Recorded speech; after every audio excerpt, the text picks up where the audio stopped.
Assalamualaikum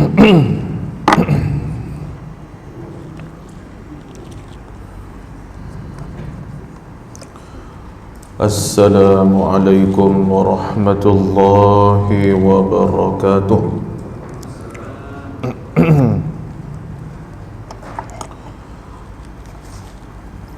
Bismillahirrahmanirrahim.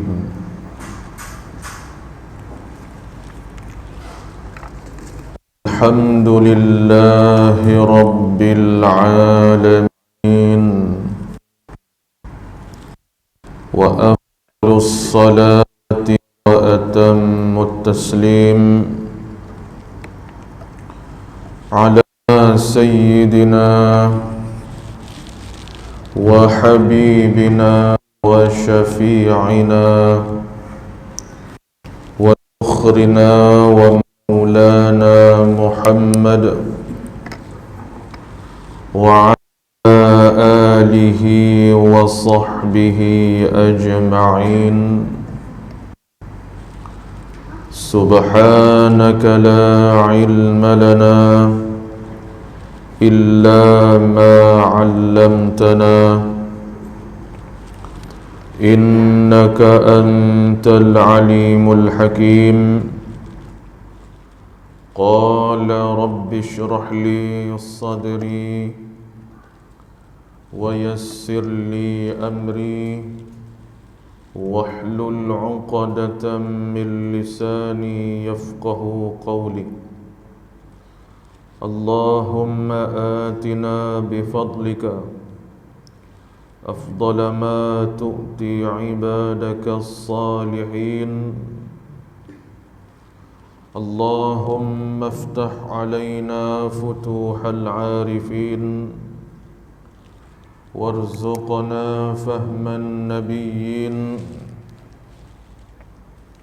wa hifdhan mursalin wa ilhamal malaikatil muqarrabin. Wala hawla wala quwwata illa billahil aliyyil azim. Bihaqqi sayyidina Muhammadin sallallahu alaihi wa alihi wasallam. Ya rabbal alamin, amma ba'd. Yang dihormati Tuan Pengerusi Surau Ar-Rawdah, Ahli Jawatankuasa Surau, Yang Mulia Fadil Tuan Imam Tuan Bilal,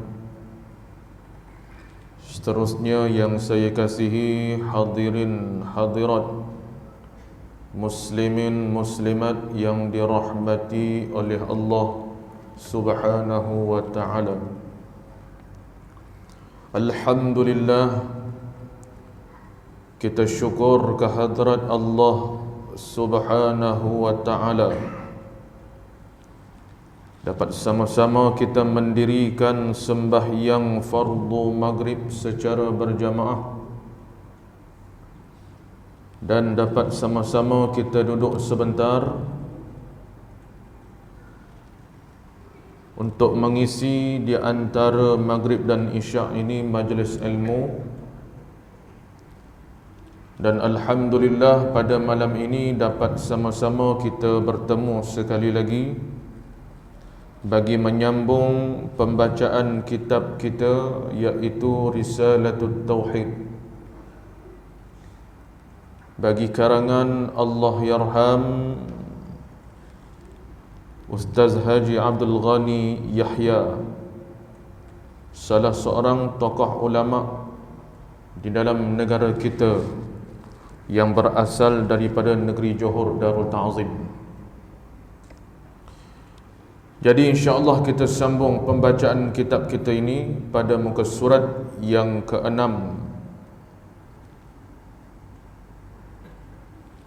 iaitu pada nombor 6 bawah sekali.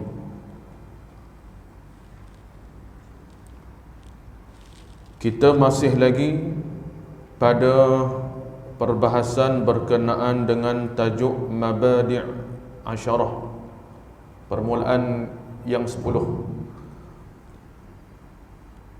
pada memperkenalkan kita tentang ilmu yang akan kita pelajari dan bahas dalam kitab ini.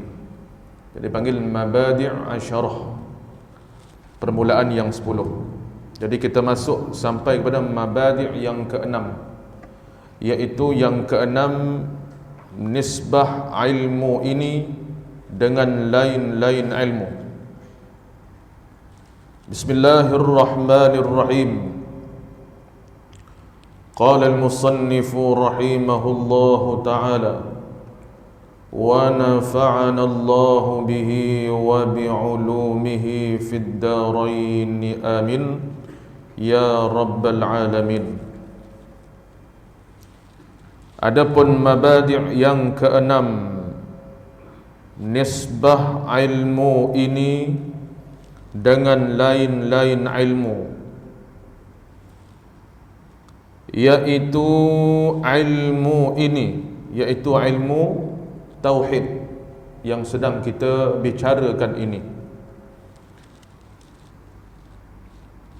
ialah ilmu yang terbangsa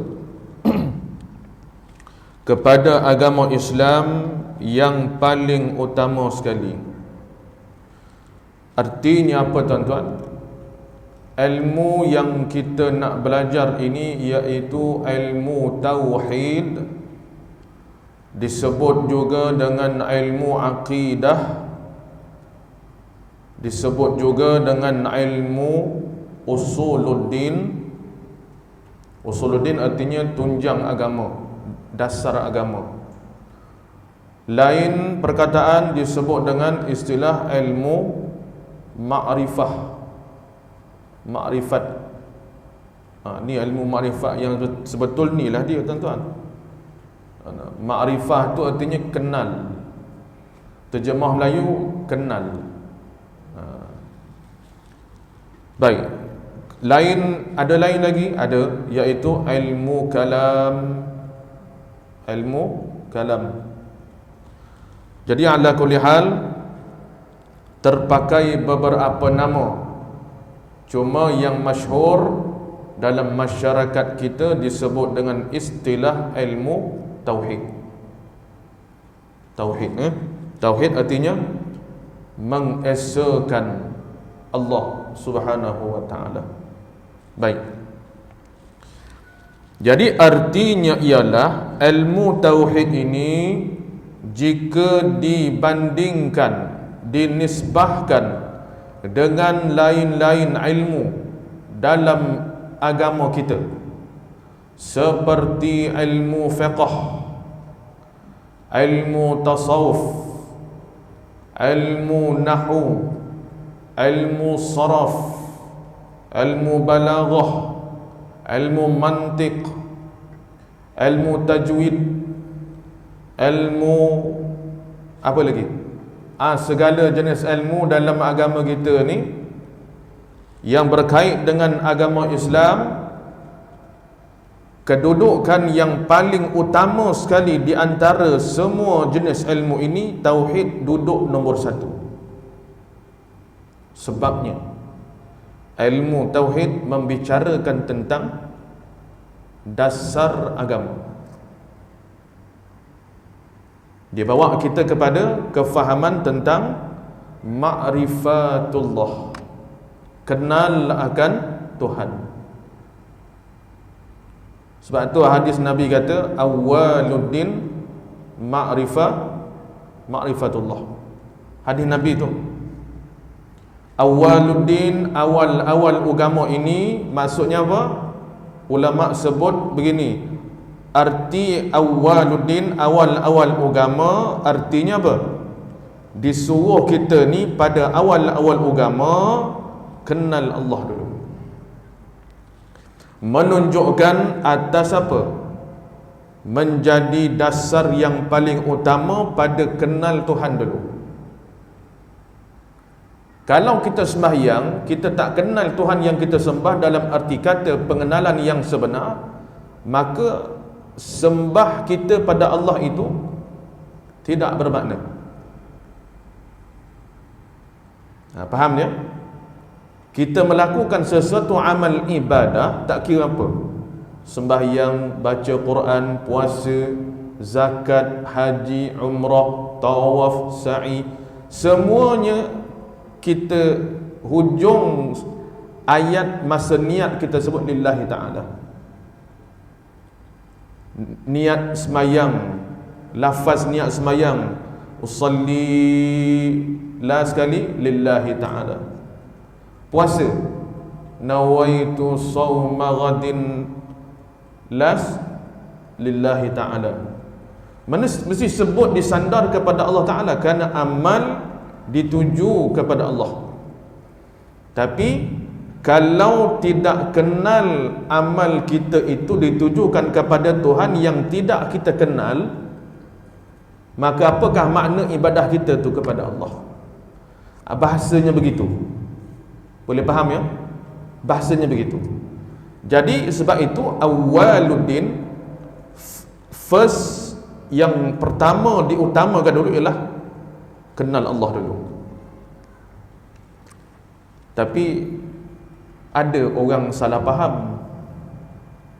Salah faham macam mana? Baru ni saya kuliah dekat Masjid Kampung Hulu, kuliah maghrib kemarin, hari Rabu. Jadi lepas kuliah tu, sebab masa dalam kuliah tu saya dah sebut hadis yang sama, awwaluddin ma'rifatullah. Tapi saya mengajar bab fiqh, mengajar bab semayang. Tapi poin semasa saya mengajar malam tu kait dengan hadis awwaluddin ma'rifatullah. Awal-awal agama kenal Allah dulu. Lepas habis isyak, masa jamuan tu ada orang datang jumpa saya. Dia tanya, ustaz, tadi ustaz sebut hadis tu awwaluddin ma'rifatullah. Kenapa? Dia kata ada orang, macam mana kita nak jawabnya? Ada orang macam ni, dia fahamkan hadis tu awwaluddin ma'rifatullah. Awal-awal agama ni kenal Allah dulu. Macam mana? Orang ni dia tak nak sembahyang. Alasannya apa? Nak bagi kenal Tuhan dulu. Kenal Tuhan dulu baru sah sembahyang, kata. Saya kata, siapa mengajar macam tu? Atuk dia mengajar macam tu. Salah tu. Lepas tu dia kata, ni minta pandangan ustaz, macam mana nak bagi tahu? Dia kata, nak kenal, sebab hadis tu awal-awal agama Nabi kata, sebab ni hari Nabi. Nabi kata awal agama ni kenal Tuhan dulu. Nabi tak kata awal agama ni semayang dulu. Dia pusing kat situ. Ni maknanya, saya tanya dia, orang tu dia belajar kat mana? Dia rajin baca, ustaz.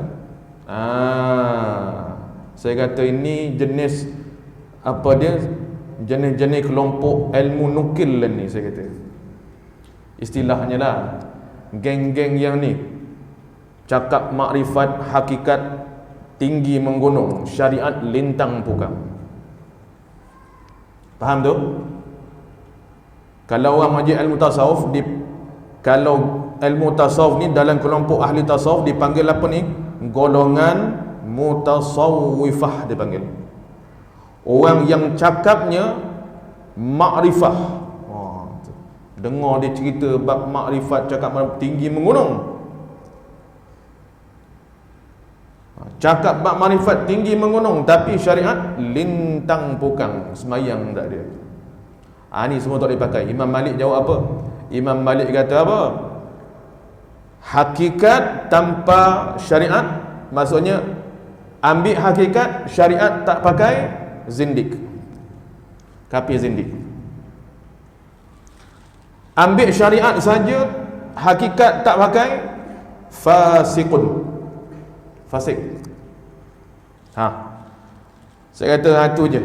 Pegang kalam Imam Malik. Imam Malik kata apa? Pegang hakikat macam mana pun, tapi syariat awak tak pakai, macam tu kan. Nak kata nak kenal Allah dulu, nak kenal Tuhan dulu. Sampai bila kau nak kenal Tuhan?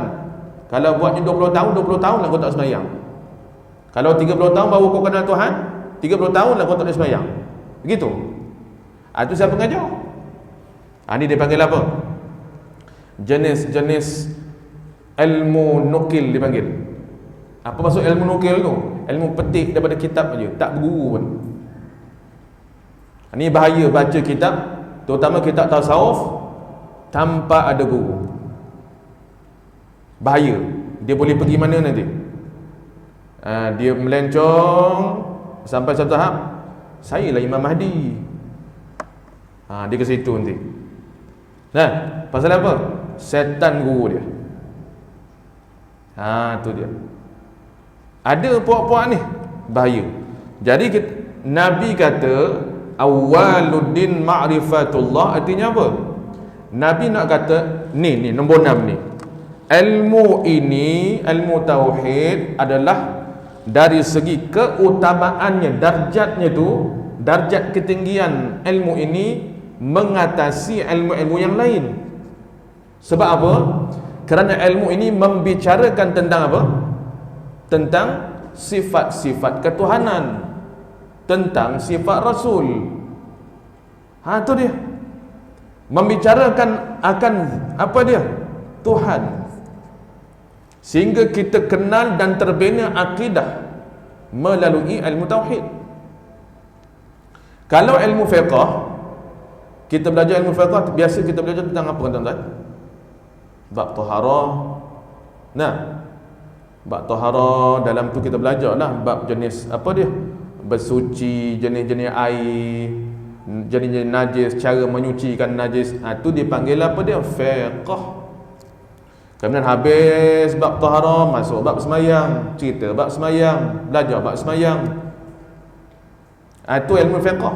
Kemudian ilmu tasawuf bicara tentang apa dia?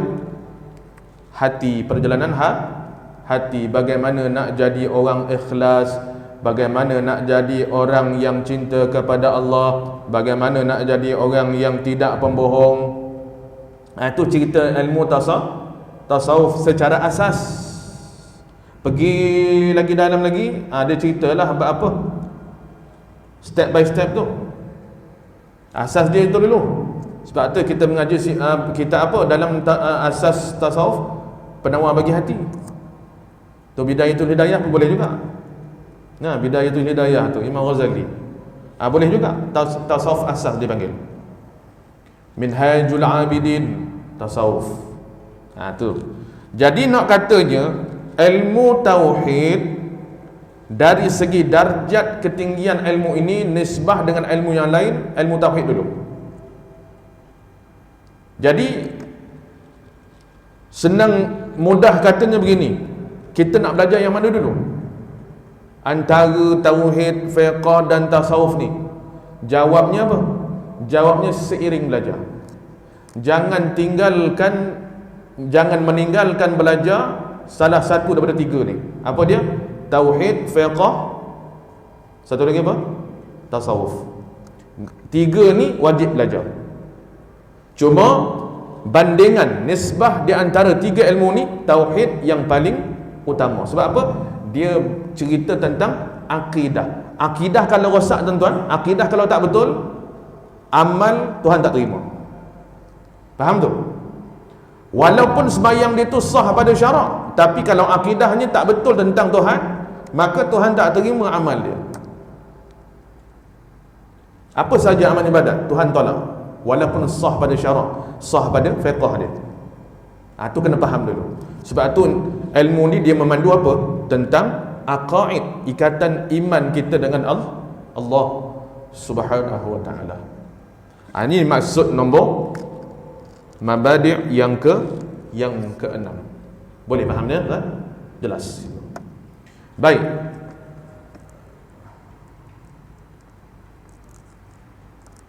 Jadi sekali lagi saya tegaskan, maksud awwaluddin ma'rifatullah tu apa dia?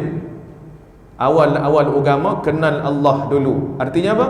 menunjukkan atas betapa penting utamanya ilmu tauhid ni. Nak khabar tu je, bukan suruh belajar dulu tinggal yang lain. Bukan maksudnya macam pahaman orang tadi tu, set nukil tu.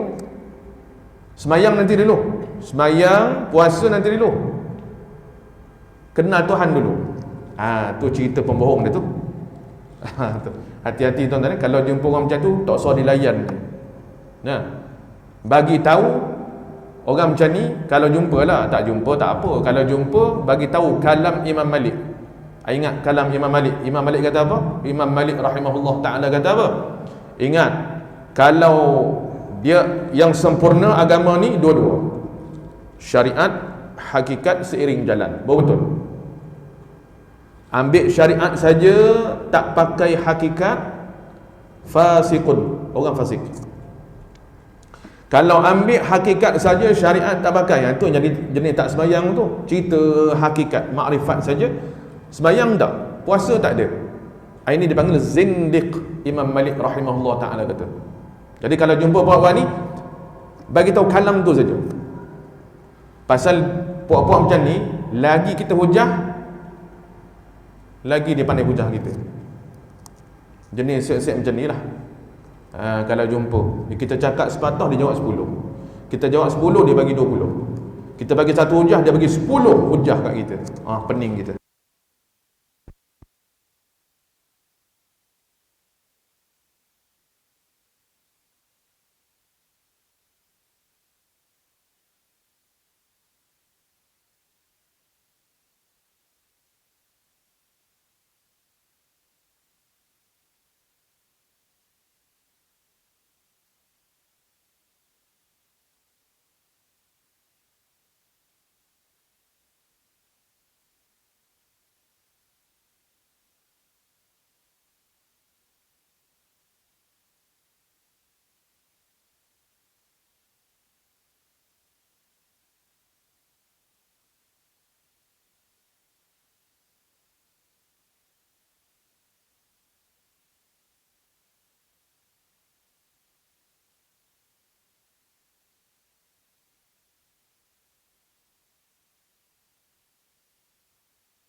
Jadi sebagai satu rumusan yang mudah kita faham, siapakah orangnya? Ingat, saya ulang sekali lagi ayat ini. Siapakah orang yang mula-mula merumuskan secara sistematik, iaitu berkenaan dengan ilmu tauhid menurut perjalanan atau manhaj ahli sunnah wal jamaah? Siapakah orang dia? Maka disebut di sini ialah, iaitu seorang tokoh imam besar kita yang bernama Al-Imam Abul Hasan Al-Asy'ari rahimahullahu ta'ala. Satu. Dan yang keduanya yaitu Al-Imam Abu Mansur Al-Maturidi. Al-Maturidi.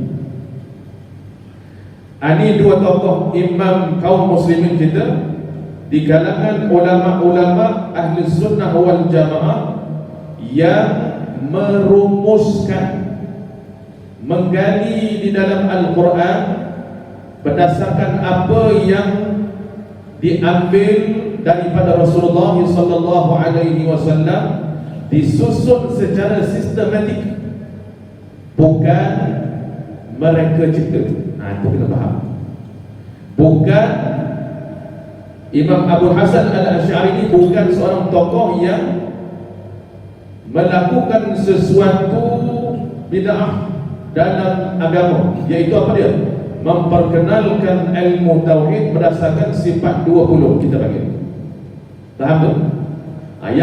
Yang merumuskan sifat 20 tu, yang memperkenalkan rumusan atau pahaman yang dipanggil dengan sifat 20, iaitu dua tokoh dia. Satu Imam Abu Hasan Al-Asy'ari, yang kedua Imam Abu Mansur Al-Maturidi. Inilah orangnya. Kita menumpang ilmu dia.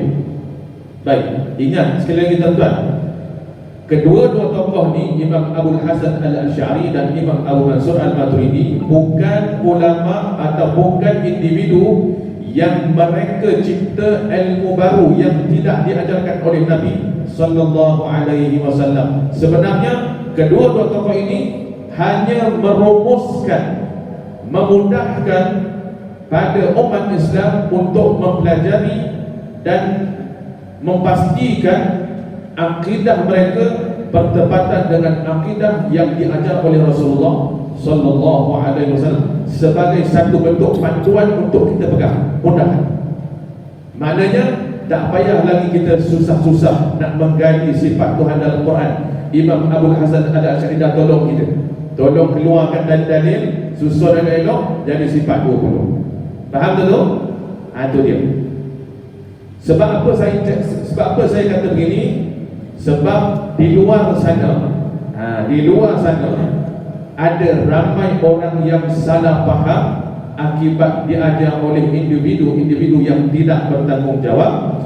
Dikatanya ilmu sifat 20 ini satu ilmu yang direka cipta oleh Imam Abu Hasan Al-Asy'ari dan Imam Abu Mansur Al-Maturidi, suatu ilmu yang tidak diajarkan oleh Nabi sallallahu alaihi wasallam. Dia tuduh begitu. Maka kita jawab, bukan demikian. Imam Abu Hasan Al-Asy'ari, Imam Abu Mansur Al-Maturidi hanya apa dia? Merumuskan, tolong kita gali dalil-dalil dalam Al-Quran dan hadis, susun secara sistematik, memudahkan kita sifat 20 berdasarkan apa yang diajar oleh Nabi sallallahu alaihi wasallam. Kena faham tu. Jadi tuduhan setengah-setengah segelintir individu yang mengatakan ilmu sifat 20 ini ilmu yang sesat, maka ianya sama sekali tertolak, tuan-tuan. Tuan-tuan pernah tak dengar ada yang kata ni bukan orang awam, ustaz juga, dia kata ilmu sifat 20 ni ilmu yang sesat, jangan belajar. Tuan-tuan pernah tak dengar cakap itu? Pernah tak? Pernah ya? Pernah tak? Dengar ada orang macam itu, ilmu sifat 20 ni ilmu yang sesat, tidak diajar pada zaman Nabi. Ada. Memang ada. Siapa pernah dengar, dengar lah. Siapa tak pernah dengar, saya kata ada orang cakap macam tu. Siapa dia? Tak payah, saya tak boleh sebut sini, tapi ada.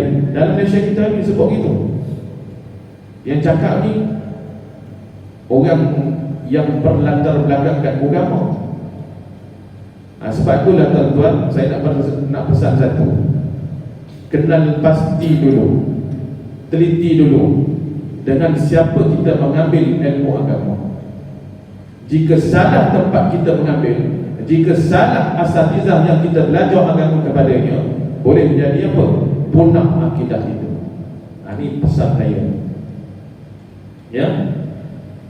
Salah tok guru, dia mengajar lebih-lebih lagi yang berkaitan dengan ilmu akidah, salah akidah yang diajar dan kita jadi iktiqad, kita pegang akidah itu, dan akidah itu batilun, akidah yang batil, Na'udzubillah min dzalik. Itu yang paling kita takut. Salah akidah, ingat saya sebut awal tadi, jika salah akidah, segala amalan kita Tuhan reject, walau kena pada fiqh sekalipun. Sebab tu hati-hati, teliti dulu dengan siapa kita nak ambil ilmu agama. Tuan-tuan, kita hidup ni bukan zaman 80-an lagi, bukan zaman datuk nenek kita 70-an, 80-an, 90-an dulu. Fahaman ahli sunnah wal jamaah terpelihara, terjaga. Tapi sekarang tuan-tuan, tengoklah, kita tengok di media sosial, hari-hari ada isu baru, macam-macam. Belum bereda satu-satu isu, mari pula isu lain. Ni yang terkini ni apa? Pasal apa? Yang terkini apa? Piramid apa? Piramid Firaun tinggi 15 km. Macam-macam diisukan. Jadi saya tak tahu sebab saya malah nak baca, tapi tengok tajuk lebih kurang macam tu lah. Tapi nak katanya apa dia? Mencari salah asatizah ahli sunnah wal jamaah. Kononnya mereka ni membawa ajaran yang khurafat, ajaran yang tak betul, yang berlawanan dengan sunnah Nabi sallallahu alaihi wasallam. Ni zaman 80-an, 90-an mana ada tuan-tuan macam ni? Ni sekarang ni je macam-macam tuan-tuan. Hari-hari dekat media sosial, dalam Instagram, dalam Facebook, macam-macam. Ni kata ni kata ni, tak habis-habis. Sebab tu saya pesan, oleh kerana kita hidup di zaman yang penuh mencabar, payah kita nak kenal mana satu yang betul, mana satu yang salah. Payah tuan-tuan. Yang paling saya risaulah orang awam. Orang awam yang mana mereka ni tak berapa nak mahir sangat dalam menilai sesuatu kebenaran dalam bab agama. Yang ini paling risiko. Sebab tu orang macam ni, orang awam macam ni, yang begitu ramai salah guru. Kadang-kadang dia bukan pun sengaja pergi belajar dengan ustaz tu, tapi oleh kerana dia dah hari-hari jemaah di surau masjid kampung dia, tempat dia, kebetulan pula ustaz yang salah akidah dia mengajar kat situ. Sikit-sikit lama-lama dia jadi iktifat pegangan dia. Dia punca macam tu aja.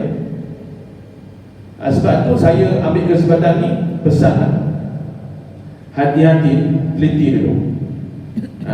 Maknanya kata, lihat dulu kepada siapa ilmu yang kita nak ambil.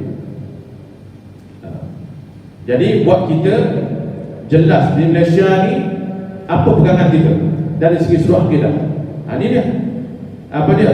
Akidah kita ialah akidah berdasarkan pada ahli sunnah wal jamaah. Siapa dia ahli sunnah wal jamaah? Ada banyak orang mengaku saya adalah ahli sunnah wal jamaah yang asli. Mari kelompok ni pula. Tak, dia tu bukan ahli sunnah, kita ahli sunnah. Ya betul. Dah pening orang awam. Mana satunya ahli sunnah wal jamaah ni? Maka kita balik kepada apa yang disebut oleh Al-Imam Az-Zabidi rahimahullah ta'ala, tokoh mujaddid kurun ke-12. Disebut apa? Dalam kitab dia, ya, Imam Az-Zabidi, seorang tokoh mujaddid besar Islam kurun ke-12, yang tak boleh kita sangkal apa yang disebut. Dia kata apa? Idza utliqa ahli sunnah wal jamaah fal muradu bihi al-asy'ariyah wal maturidiyah. Khalas, jelas kat situ. Tokoh mujaddid ni yang tak boleh kita tolak, yang tak boleh kita sangkal kenyataan dia. Idza utliqa, apabila diitlaqkan, ditentukan siapakah dia ahli sunnah wal jamaah, fal muradu bihi al asy'ariyah wal maturidiyah. Jelas, mereka lah ialah golongan al-asy'ariyah dan maturidiyah. Itu disebut oleh Imam Az-Zabidi rahimahullahu ta'ala. Sebab itulah tuan-tuan, tadi khutbah Jumaat kat sini pun Kan? Perasan tak Tok Khatib masa khutbah kedua dia sebut apa doa? Ya Allah, ya Tuhan kami, peliharalah akidah kami di negeri ini berdasarkan kepada apa?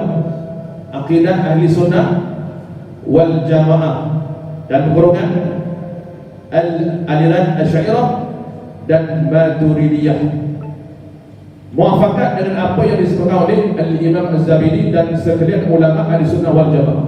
Bila disebutkan siapa dia ahli sunnah wal jamaah, kalau awak mengaku ahli sunnah wal jamaah, maka tak dapat tidak, mereka lah Al-Asy'ariyah dan Maturidiyah. Perasan tak khutbah Tok Khatib baca doa tu? Itu dia. Tapi ada juga Tok Imam dia tak nak baca doa tu. Disebut jadi je. Disebut dia baca doa tu, Allah apa dia? Ya Allah ya Tuhan kami, peliharalah akidah kami negeri ini berdasarkan pada akidah ahli sunnah wal jamaah. Lepas tu Asy'ariyah wa Maturidiyah dia tak sebut. Kita nak tanya kepada ustaz tu, kenapa tak sebut? Kenapa tak sebut Asy'ariyah Maturidiyah tu? Kalau ada ustaz yang tak baca tu, kita nak tahu. Ya ustaz, kenapa awak tak baca Asy'ariyah Maturidiyah? Sebab apa? Ulama dah tentukan idza utliqa ahli sunnah wal jamaah, kalau disebut siapa dia golongan ahli sunnah wal jamaah, yang dikehendaki ialah mereka tu golongan Asy'ariyah Maturidiyah. Tapi kalau dia tak sebut, bermakna ada something wrong tu, ada sesuatu yang tak kena pada ustaz tu. Sama ada kalau atas jalan husnuzan, sangka baik, mungkin dia terlepas pandang, tak baca. Itu kalau nak sangka baik lah. Kemudian kalau kalau kita nak teliti lagi, boleh jadi juga kerana dia golongan yang tak setuju dengan Asy'ariyah dan Maturidiyah, tapi dia setuju dengan istilah ahli sunnah wal jamaah dengan mengatakan akulah ahli sunnah wal jamaah, bukan yang sifat 20 yang diperkenalkan oleh Imam Asy'ariyah dan Imam Maturidi. Yang itu bukan ahli sunnah wal jamaah, itu bid'ah pada akidah. Nabi tak pernah hantar sifat 20. Yang ahli sunnah wal jamaah apa yang dibawa oleh Syekh Muhammad bin Abdul Wahhab. Itu dia. Sebab tu saya kata ada dua kelompok yang mengaku ahli sunnah. Satu kelompok yang ikut kepada Syekh Muhammad bin Abdul Wahhab, iaitu pendiri bagi mazhab Wahhabiyah. Dan satu lagi yang disebut oleh Imam Zabidi yang saya sebut tadi itu, idza utliqa ahli sunnah wal jamaah fal muradu bihi al-Asy'ariyah wal Maturidiyah. Di sinilah tuan-tuan yang dirahmati Allah, kalau tidak berhati-hati, macam itulah cara dia masuk. Saya perhati banyak tempat, ada tempat-tempat yang mana Tok Khatib tu kebanyakannya orang muda. Dia tak baca itu Al-Asy'ariyah wal Maturidiyah. Saya kesan memang ada tak baca. Jadi cuma kita nak tahu pasal apa tak nak sebut Asy'ariyah tu. Kenapa saya cakap macam ni? Kenapa kita nak tanya? Kenapa tak nak baca? Kerana wujud kelompok yang mengatakan aliran Asy'ariyah Maturidiyah sebagai sesat, sebab tu dia tak nak baca. Buat apa pula kita minta kepada Allah peliharalah akidah sesat? Soalan macam tu lah. Sebab tu dia tak nak baca Al-Asy'ariyah Maturidi. Faham tak tu? Tu benda ni nampak kecil kan? Nampak kecil, dia tak baca, tak ada apa pun. Tapi kesannya ialah kalau dia ustaz yang mengajar kita, nanti lama-lama slow dia terapkan akidah apa dia? Jawab sendiri lah. Akidah apa? Kalau dia tak setuju kepada akidah ahli sunnah wal jamaah, aliran Asy'ariyah Maturidi, sedangkan sepakat ulama di kalangan salaf, khalaf dan sampai kita pada hari ini sekalian ulama berpegang kepada akidah ahli sunnah wal jamaah, aliran Asy'ariyah dan Maturidi. Kita kat Malaysia, apa dia? Malaysia daripada dulu semenjak Islam masuk ke tanah Melayu ni, kita sudah berpegang dengan akidah yang dibawa oleh ulama-ulama tanah Arab. Mereka ajar akidah Asy'ariyah Maturidi sampai sekarang ni. Inilah akidah kita.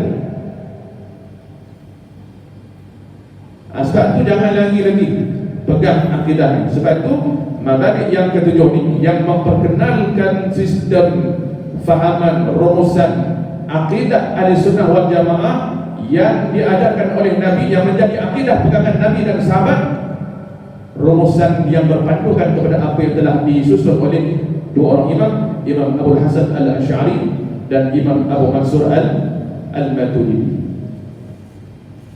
Ini dia faham betul-betul sebab apa?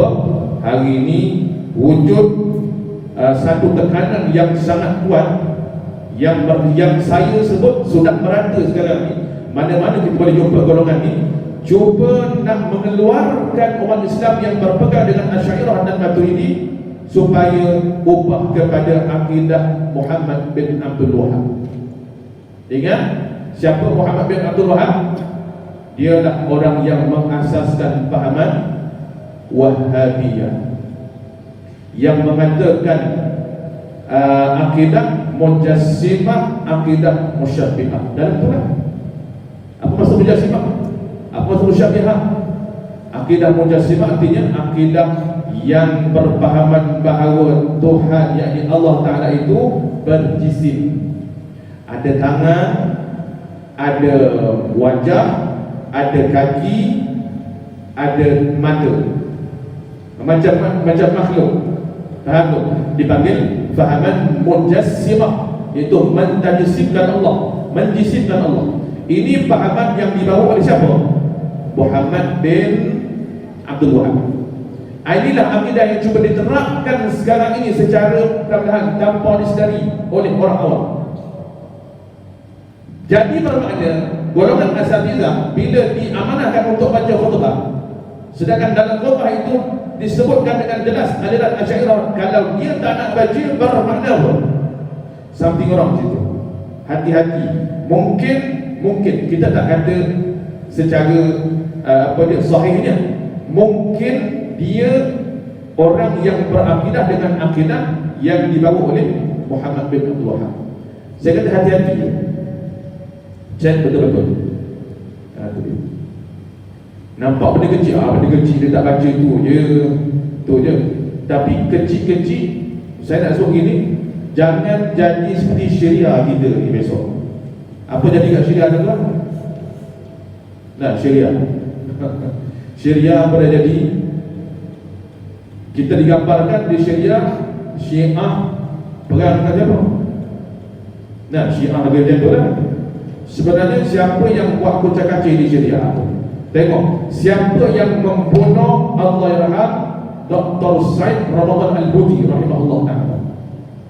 Dia dibom ketika tengah berkuliah, kuliah subuh, tafsir Quran, kuliah subuh di satu masjid di kota Damsyik. Tengah mengajar macam ni, mari seorang betul-betul duduk depan dia dan letupkan, dipanggil apa? Serangan berani mati. Tak lama kemudian keluar statement daripada kelompok ISIS mengaku bertanggungjawab membunuh Dr. Said Al-Buti rahimahullah ta'ala. Dan 2 tahun lepas, kalau tak silap, masa kita dalam PKP dulu, Mufti Damsyik, Syekh apa saya tak ingat nama dia, juga selepas keluar daripada masjid, selesai kuliah, naik kereta dan bawah kereta dipasang dengan bom kawalan jauh. Dia start aja, bom, syahid Mufti Damsyik Ahlussunnah wal Jamaah. Siapa punya kerja? Kelompok ni lah, kelompok yang berakidah Muhammad bin Abdul Wahhab atas nama ISIS. Tuan-tuan, kita nak kepada macam tu berlaku di tanah air kita, kerana bunga-bunga seperti itu menghalalkan darah sudah mula ada. Seorang sahabat kita di Kuala Lumpur, Ustaz Ahlussunnah wal Jamaah, aktif mengajar di Kuala Lumpur, masjid-masjid, cerita membongkarkan kesesatan Wahhabiyah. Dapat messenger dalam handphone dia, dapat messenger daripada seseorang. Dia kata, Ustaz, dia kata baik, Ustaz punya darah sudah halal. Atas faktor keselamatan, dia pergi buat report polis. Nak kata apa tuan-tuan? Ini akidah yang diterapkan dalam siapa yang ikut kepada akidah ini. Maknanya mana-mana orang Islam yang kononnya syirik kepada Allah, mereka ni halal dibunuh. Ni bahaya tak bahaya? Sebab tu sebelum benda ini lebih parah terjadi di dalam negara kita, khususnya kita di Melaka ni, hendaklah kita berhati-hati. Cantaslah mana-mana golongan yang cuba menyerap fahaman fikrah Syekh Muhammad bin Abdul Wahab. InsyaAllah dalam kuliah ni saya akan cerita perlahan-lahan dah, bagi kita ni betul-betul dapat beza di antara akidah Ahlussunnah wal Jamaah dan akidah yang selain, yang keluar daripada Ahlussunnah wal Jamaah, insyaAllah. Moga-moga Allah tolong untuk saya sebarkan apa dia kebenaran ini, supaya akidah yang kita pegang zaman berzaman, tok nenek kita, moyang-moyang kita berpegang dengan akidah ini. Dan inilah akidah yang dibawa oleh Rasulullah sallallahu alaihi wasallam. Kuliah akan datang saya akan bawa kepada makluman semua sanad ilmu akidah Imam Abul Hasan Al-Asy'ari sampai kepada Rasulullah. Saya nak baca sanad ilmu akidah ini sampai kepada Rasulullah, membuktikan bahawa inilah akidah yang menjadi pegangan Rasulullah sallallahu alaihi wasallam dan para sahabat ridwanullah ajma'in. Kita akan sebutkan sanad dia satu persatu sampai kepada Rasulullah sallallahu alaihi wasallam. Wallahu a'lam. Malam ni kita tahu ke awal sikit insya-Allah. Ya. Jadi kita jumpa 2 minggu ni. Insya-Allah. Ya. Wallahu a'lam. Bismillahirrahmanirrahim. Alhamdulillahi rabbil alamin.